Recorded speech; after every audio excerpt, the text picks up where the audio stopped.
আব্বা ৫ বছর পর সৌদি আরব থেকে বাড়িতে এসেছে, সাথে নতুন বিদেশি মাকে নিয়ে। বাড়িতে ঢুকেই আব্বা হাঁক ডাক ছেড়ে তাদেরকে বলল, মা দেখো, তোমার লাইগা পরীর মতো বউ আনছি। আব্বা মিথ্যা বলে নাই, এমন সুন্দর মেয়ে মানুষ আমি আমার ছোট্ট জীবনে দেখি নাই। ধবধবে সুন্দর মানুষ। আম্মা আব্বাকে দেখে এতটা অবাক হলো যে আম্মার মুখের কথা বন্ধ হয়ে গেল। বাড়ির উঠানে আম্মা ধপাস করে বসে পড়ল। আমরা দুই ভাই বোন দৌড়াইয়া আম্মার কাছে গিয়ে বসতেই আম্মা আমাদের জড়িয়ে ধরে হাউমাউ করে কাঁদতে লাগলো। আব্বার সেদিকে কোনো ভ্রুক্ষেপ নাই, নতুন বউ নিয়ে ঘরে গেল।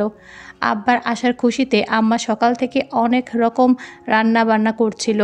আমরা দুই ভাই বোন সাজুগুজু করে ঘোরাঘুরি করছিলাম আর অপেক্ষা করছিলাম কখন আব্বা আসবে, কি আনবে আমাদের জন্য ভেবে খুশিতে আত্মহারা হয়ে যাচ্ছিলাম। আব্বার দেশে আসার সাথে আমাদের সাজগোজ করা আর ভালো জামাকাপড় পরার কি সম্বন্ধ কে জানে।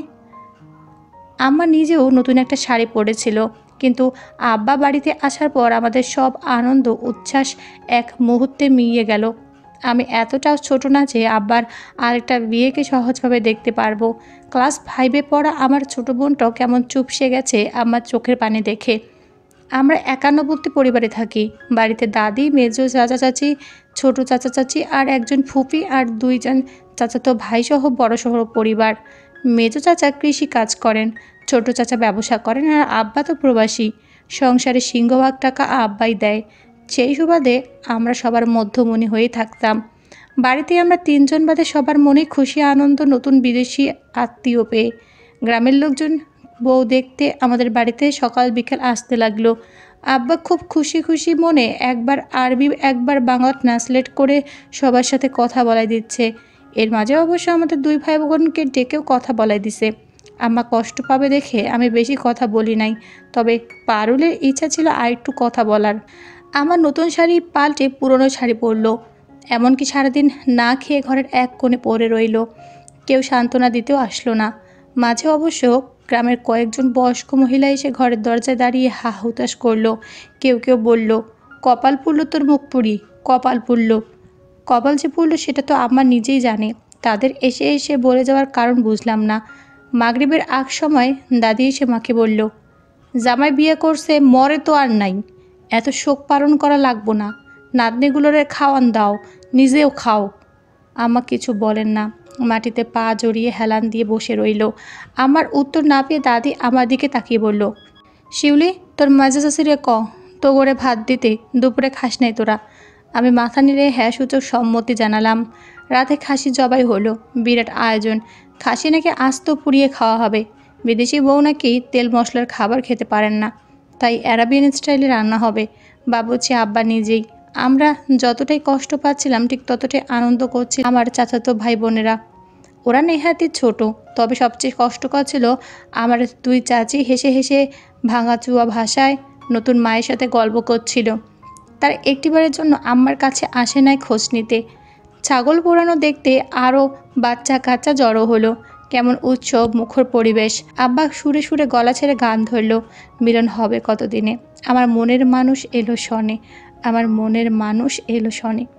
গানটা সুখের নাকি দুঃখের বোঝা গেল না, তবে আব্বার গানের গলা চমৎকার। চাঁদের আলোয় আব্বা খুব যত্ন করে খাসি পোড়াচ্ছেন আর গানের সুর তুলছে।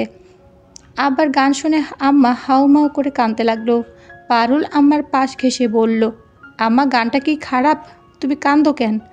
আম্মা হেঁচকে দিয়ে উঠে গেল কাঁদতে আমাকে চিল্লায় বলল, তোর আব্বারে বল গান থামাইতে, আমার কানে বিষ লাগতেছে।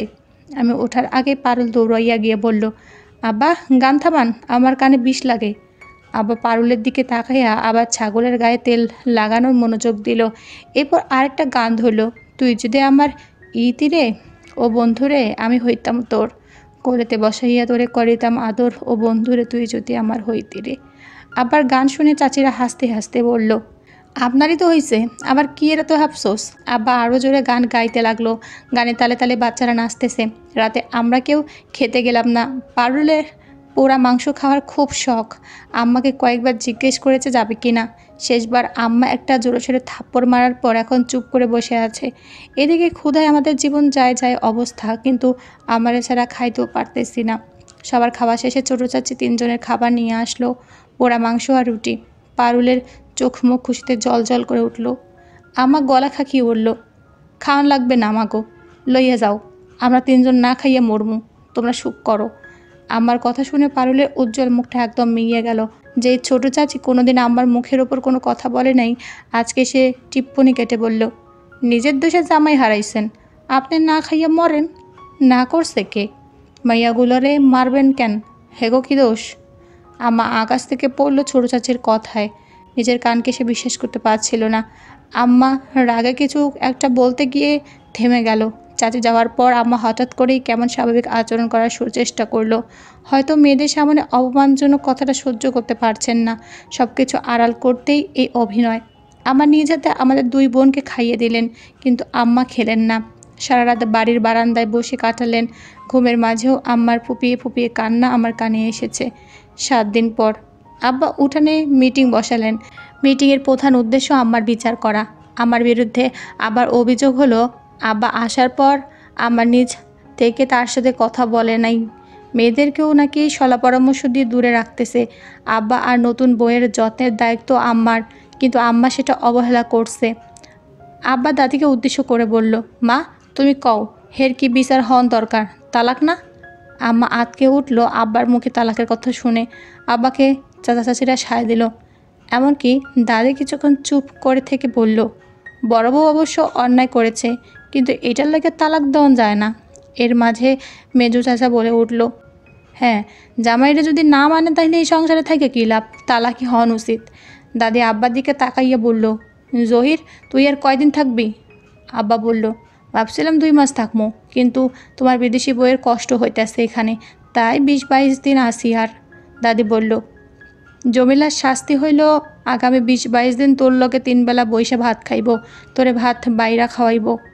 দাদির শাস্তির ফয়সলা শুনে সবাই খুব বিরক্ত হলো, এমনকি আম্মাও। ছোট চাচি বলল, আম্মা এটা কেমন শাস্তি দিলেন? এটা করে নাই দেখে এত বিচার বসলো, এটা কেমন বিচার বুঝলাম না। দাদি ছোট চাচিকে থামিয়ে দিয়ে বলল, সতীন লইয়া এক লগে বইয়া ভাত খাও না তো সোজা না ছোট বউ? যা বোঝো না তা লইয়া কথা কন ভালো না। এর মাঝে খবর পেয়ে ফুপু শ্বশুর বাড়ি থেকে আসলো। যদিও ফুপু বেশিরভাগ সময় এই বাড়িতেই থাকে, তবে এবার বেশ কিছুদিনের জন্য গিয়েছিল। আমার খুব আশা ছিল ফুপু আম্মার দুঃখটা বুঝবে, কারণ ফুপু আমাদের খুব আদর করে। কিন্তু প্রথম ধাক্কা খেলাম যখন ফুপু বাড়িতে এসে তার মেয়েকে বলল, তোর নতুন মামিরে সালাম কর, মামারেও। তার চোখে মুখে উজ্জ্বলতা ছড়িয়ে আছে। তারা খুব ভাগ্যবতী মনে হচ্ছে নিজের ভাইকে এমন সুন্দর বউ বিয়ে করতে পারায়। আমি আর পারু কিছুটা দূরে থেকে পুরোটা দেখেছিলাম। ফুপু একবার মাথা ঘুরিয়ে আমাদের দেখে আবার চোখ ঘুরিয়ে নিল। ফুপুর এমন আচরণ আমার মনটা ভেঙে দিল। ফুপু আসার পর থেকে আম্মার ওপর আরও মানসিক চাপ শুরু হলো। সারাক্ষণই আব্বার এই লাগবে ওই লাগবে, সব কিছু খবরদারি ফুপু হাতে চলে এলো। আমরা এই সংসারে উচ্ছিষ্ট হয়ে গেলাম। আমি অবশ্য ফুপুর উদ্দেশ্যে বুঝতে পেরেছি। ফুপুকে নিয়ে বিনিয়ে কয়েকবার বাবাকে বলতে শুনেছি যেন ফুপাকে বিদেশে নিয়ে যায়। আমার আম্মাকে দেখলে আমার খুব অবাক লাগে। আব্বার প্রতি অগাধ ভালোবাসা মাকে কেমন অবুঝ বানিয়ে রেখেছে। এই যে আব্বা এত বড় একটা অন্যায় করলো, তবু আম্মার ভালোবাসা বিন্দুমাত্র কমে নাই। সবাই আম্মার উপরে রাগটা দেখেছে, কিন্তু আমি ভেতরটা দেখতে পাই। মাঝরাতে আম্মা প্রায় জায়নামাজে বসে কাঁদে আর বিড়বিড় করে বলে, আল্লাহ, আমার ভিতর আপনি রাগ দুঃখ দিছেন, তাই আমি কান্দি। কিন্তু এই কান্তনের পানি যেন মানুষটা অভিশাপ না হয়, তারে আপনি ভালো রাখেন, সুখে রাখেন। আমি চুপচাপ ঘুমের ভান করে শুয়ে থাকি আর ভাবি, ইস, আব্বা যদি একবার এই কথাগুলো শুনতো তাহলে কি আম্মাকে ভালো না বাইসে পারতো। অনেকদিন পর বাড়িতে দেশি রাতা মোরগ রান্না হচ্ছে। যদিও উদ্দেশ্য আব্বার, কিন্তু সবার জন্য রান্না হচ্ছে। আব্বার উৎসাহের শেষ নেই। আমি আর আম্মা কাটা বাছা করছিলাম। আব্বা বারবার উকি মারছিল রান্নাঘরে, কতদূর হলো রান্না আর তদারকি করতে। এর মাঝে আব্বাকে দেখে আম্মা আমাকে বলল, তোর বাপের দিকা মুরগিতে কি ঝাল দিমু নাকি হ্যার বিদেশি বউ খাইতে পারবো না? আমি বলার আগে আব্বা বলল, পোড়া রসুন আর পোড়া শুকনো মরিচ, সাথে লাল মরিচ বাইটা করা ঝাল দিয়া নতুন আলু দিয়ে রানবা। মুরগি আমি খামু, হ্যার না খাইলেও চলবো। আর লগে লাউ পাতা দিয়া চাবা শুটকির বড়া বানাইও। বিদেশি বিলাইরা এগুলোর স্বাদ বোঝে না, এগুলার সেদ্ধ খাইলেই চলে। তারপর আমার দিকে তাকিয়ে বলল, তোর নতুন মার জন্য একটা ফার্মের মুরগি হলুদ লবণ দিয়া বিলাইয়ের খাওয়ানোর মতো সেদ্ধ কইরে দিবি, আর কিছু লাগবে না। আমি খুব বিরক্ত হয়ে বললাম, আব্বা, আমার কোনো নতুন পুরাতন মা নাই, আমার মা একটাই। আমার কথা আব্বা মনে কিছুটা আঘাত পেয়েছে, কিছু না বলে মাথা নিচু করে হেঁটে চলে গেল। আব্বা যাওয়ার সাথে সাথে আম্মা রেগে মেগে বলল, বাপের লোকে বেয়াদবি করলি কেন? আমি এগুলো শিখেছি তো করে? আমি আম্মার কথায় আকাশ সমান বিস্ময় নিয়ে তাকিয়ে রইলাম। কি অদ্ভুত নারীর প্রেম। হঠাৎ পারুল এসে বলল, আম্মা মুরগি হয়েছে, কলেজাটা আমারে দিবা, খাইতে মন চায়। আম্মা একটা ছোটো বাটিতে কলেজাগুলো উঠিয়ে দিয়ে বলল, তোর আব্বার কাছে নিয়ে যা, সে খাওয়ার সময় তোরে একটু দিব। তোর বাপ আর তুই তো সবসময় কলিজা ভাগাভাগি করে খাইতি, এখন বাপের ছাড়া খাবি? যা নিয়ে যা। পারুল দৌড়ে কলেজার বাটিটা নিয়ে আব্বার কাছে গেল, আর কিছুক্ষণ পর মুখ মলিন করে ফিরল। আম্মা পারুলের মুখ দেখে বলল, কিরে, মুখ কালা কেন? পারুলের চোখ মুখ লাল হয়ে আসছে, মনে হয় কান্না করে দিবে। কাপা কাপা গলায় বলল, একটা কলিজা আব্বা খাইছে, আর একটা পানি দিয়ে ধুয়ে নতুন মারে খাওয়াইছে। কথাটা বলে পারুল ভেউ ভেউ করে কান্না করে দিল। আমার দৌড়ে এসে পারুলকে জড়িয়ে ধরে কপালে চুমু খেয়ে বলল, আমারে মাফ করে দিস না, আমি তোরে আবার কলিজা রান্না কইরা খাওয়ামো। আমার চোখের কোণে পানি চিকচিক করছে। এই পানি হয়তো পারুলের জন্য, আর না হয় আব্বার সন্তানের প্রতি অবহেলার জন্য। আম্মার আর পারুলের দেখা দেখি আমার চোখেও পানি চলে আসলো। আব্বা কি সত্যিই আমাদের আর ভালোবাসে না? আব্বা পাকা 20 দিন পর সৌদি চলে গেল নতুন মাকে নিয়ে। আমার অনিচ্ছা সত্ত্বেও আমরা এই কদিন একসাথে খাবার খেয়েছি। আমার ভিতরে দুঃখটা যেন আরও গাঢ় হলো। হয়তো আব্বাকে চোখের দেখা দেখেও মার শান্তি হয়। আবার যাওয়ার পর থেকে বাড়ির সবার আচরণ আরও বেশি বদলে গেল। যেই আমরা ছিলাম মধ্যমণি, সেই আমরাই কেমন সবার তুচ্ছ তাচ্ছিল্যের শিকার হতে থাকলাম। চাচিরা আগে আম্মাকে সমীহ করতো, এখন কথায় কথায় ছোট করে। আমরা কেমন এক ঘরে হয়ে যেতে থাকলাম। দাদিও একদম চুপচাপ হয়ে গেল। আর তাছাড়া আব্বা আমাদের হাতে কোনো টাকা পয়সাও দিয়ে যায়নি। আম্মা সারাদিন চোখের পানি ফেলে, নামাজের সেজদায় পড়ে পড়ে কাঁদে। সামনে আমার এসএসসি পরীক্ষা, কিন্তু পড়াশোনায় মন দিতে পারছি না। দুঃখে থেকেও যে ভয়ঙ্কর দুঃখ মানুষের জীবনে আসতে পারে সেটা টের পেলাম মাসখানেক পরে। হঠাৎ সৌদি থেকে ফোন এলো আব্বা রোড অ্যাক্সিডেন্টে মারা গেছে। খবরটা শোনার পর থেকে দাদি বিলাপ করছে। আমরাও দুই বোন খুব কান্না করলাম। শত হলো বাপ তো, খালি আম্মা সারাদিন বোবার মতো বারান্দায় বসে রইল। সন্ধ্যার দাদি এসে আম্মাকে কয়েক দফা কথা শোনালো, আম্মা অভিশাপ দিয়েছে কিনা। দাদি বারবার জানতে চাইলো। আম্মা একদম নীরসভাবে বসে রইল, যেন একটা পাথর বসে আছে, এর কোনো প্রাণ নেই। দাদি তাও জানতে চেয়েছে, কিন্তু চাচি ফুফিরা সরাসরি মাকে দোষারোপ করতে লাগলো। 2 দিন পর আমাকে হাসপাতালে নিতে হলো, না খেয়ে মরার মতো দশা। আম্মা হাসপাতাল থেকে আসার পর দাদি বাদে বাড়ির সবাই আমার সাথে কথা বলা বন্ধ করে দিল, এমনকি আমাদের সাথেও। আর রান্নাঘরের দায়িত্ব চাচিরা বুঝে নিল। আম্মা রান্নাঘরে যায়, কেউ কিছু বলে না, কাজও করতে দেয় না। আম্মা বারবার গিয়ে ফিরে আসে, কি এক অসহায় দৃশ্য। প্রথম কিছুদিন সবার খাওয়া শেষে আমরা গিয়ে খেতাম, কিন্তু এরপর থেকে যে দেখতাম কোনো খাবারই নেই। আম্মা আবার ভাত বসাতেন, ডাল ডিম দিয়ে আমাদের খেতে দিতেন, কিন্তু এটাও তাদের সহ্য হলো না। একদিন ছোট চাচা বাড়ির উঠানে দাঁড়িয়ে চেঁচাতে চেঁচাতে বললেন, নবাবেরা কার টাকা বাড়িতে খায় দায় ফুর্তি করে, কার হুকুমের চাল ডাল নেয়? আমি নিজের কানে কথাগুলো শুনে বিশ্বাসই করতে পারছিলাম না। আমার প্রিয় মানুষ, আমার প্রিয় ছোটো কাকা এগুলো কি বলছে? বাবার চেয়ে যে মানুষটাকে আমি বেশি ভালোবাসতাম সেই ছোটো চাচা খাবার খোটা দিচ্ছে। চাচার কথা শুনে দাদি ঘর থেকে বেরিয়ে এসে বলল, কি হয়েছে, কারে বলিস এসব কথা? চাচার আগে গজগজ করতে করতে বলল, বোঝেন না, এ বাড়িতে আমরা কাউরে বসায় বসায় খাওয়াতে পারুম না। আমাগো সংসার আছে, বাচ্চার ভবিষ্যৎ আছে।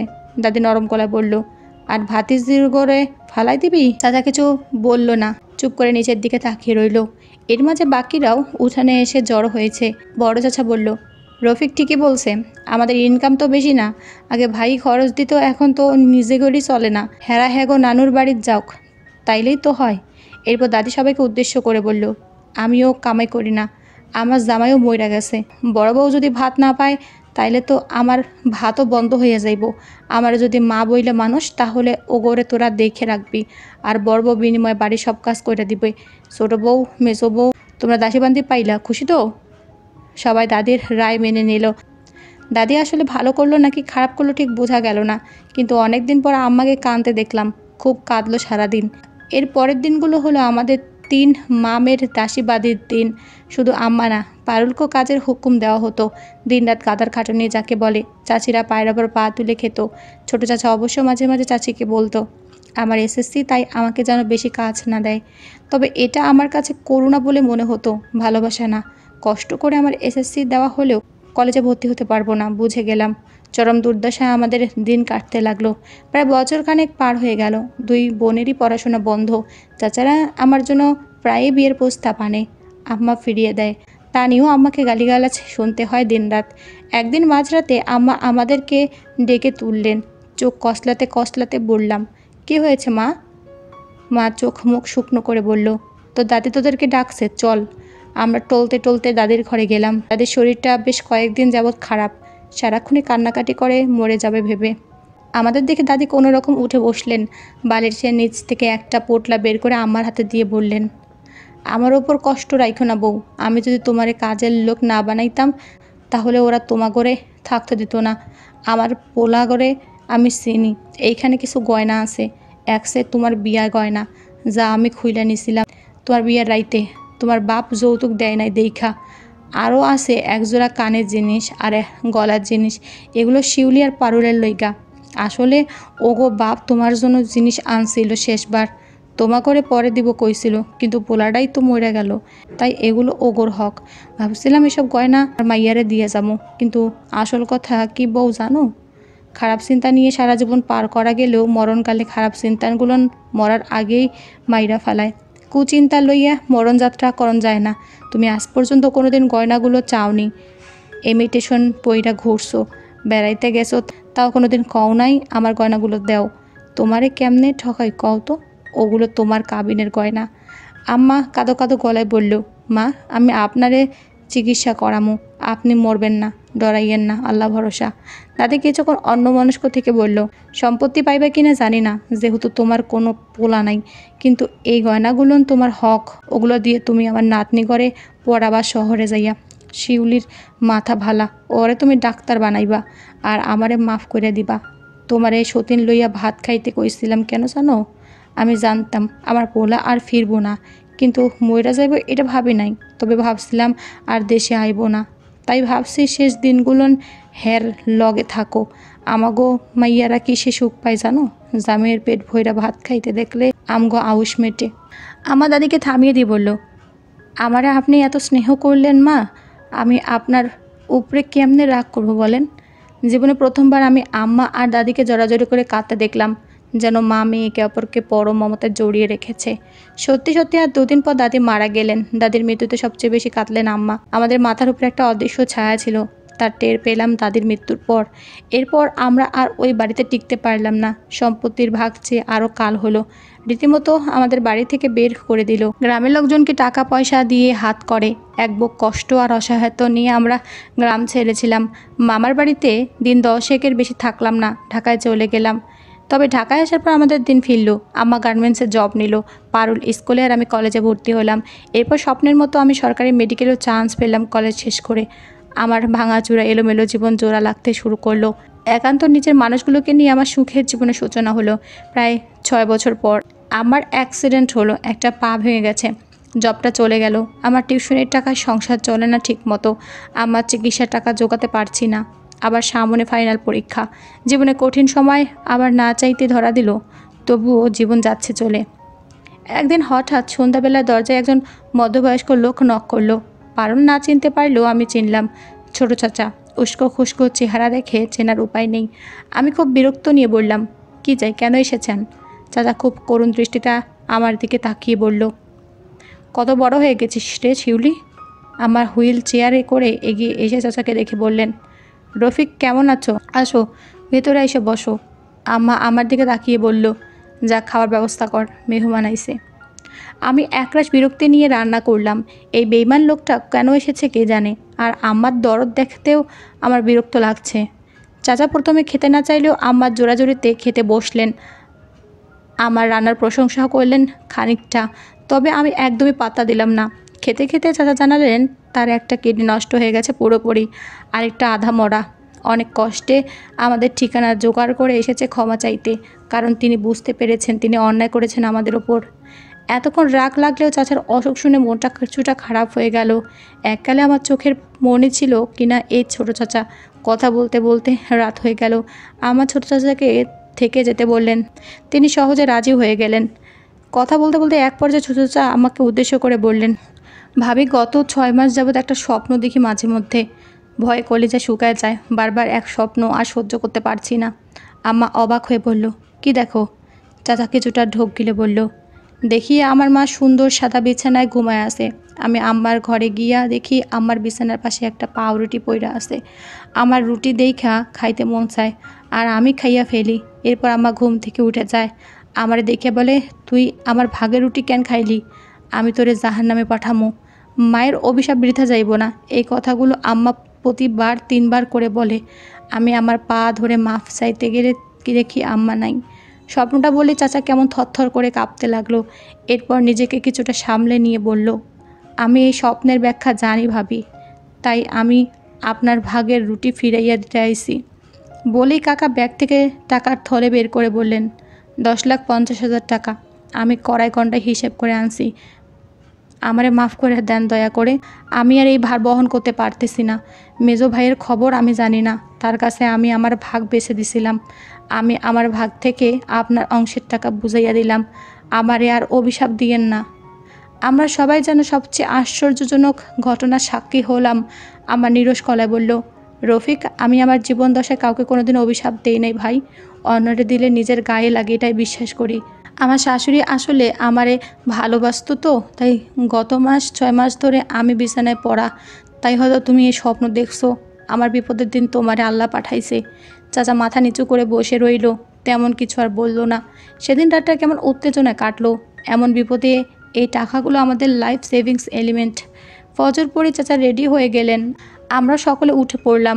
ছোট চাচা দরজায় দাঁড়িয়ে আমার দিকে তাকিয়ে বলল, ছোট চাচার ওপর তোর অনেক অভিমান না রে মা, মাফ করে দিস।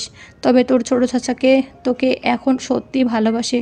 সবাইকে গর্ব করে বলে আমার ভাতিজি ডাক্তারি পড়ে। চাচা চোখের পানি সাবধানে আড়াল করে বিদায় নিয়ে চলে গেল। আমি দৌড়ে বারান্দায় আসলাম। চাচা চলে যাওয়াটুকু দেখছি। ভেতরটা দুমড়ে মুচড়ে যাচ্ছে। আমি জানি আমার প্রিয় ছোট কাকার সাথে এটাই আমার শেষ দেখা। দাদির বলা সেই কথাটা মনে পড়ছে। মরণকালে কেউ কুচিন্তা নিয়ে মরতে চায় না। আমার ভীষণ কান্না পাচ্ছে। কার জন্য? দাদির জন্য, যে কিনা মরে গিয়েও আমাদের পরম মমতা আগলে রেখেছে? নাকি বাবার জন্য, যে আমার ছোটোবেলার সুপার হিরো ছিল?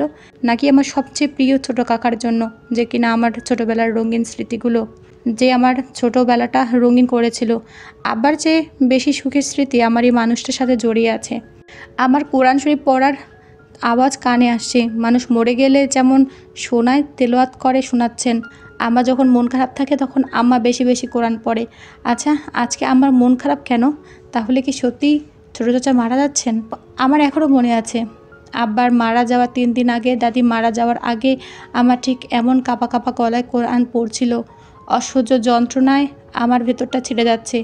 ভোরের কাকের ডাকাডাকিগুলো কেমন আর্তনাদের মতো লাগছে। আমি ছোটো চাচার চলার পথের দিকে তাকিয়ে আছি। মহাকালের শেষ যাত্রায় আমার প্রিয় মানুষের চলে যাওয়া দেখছি।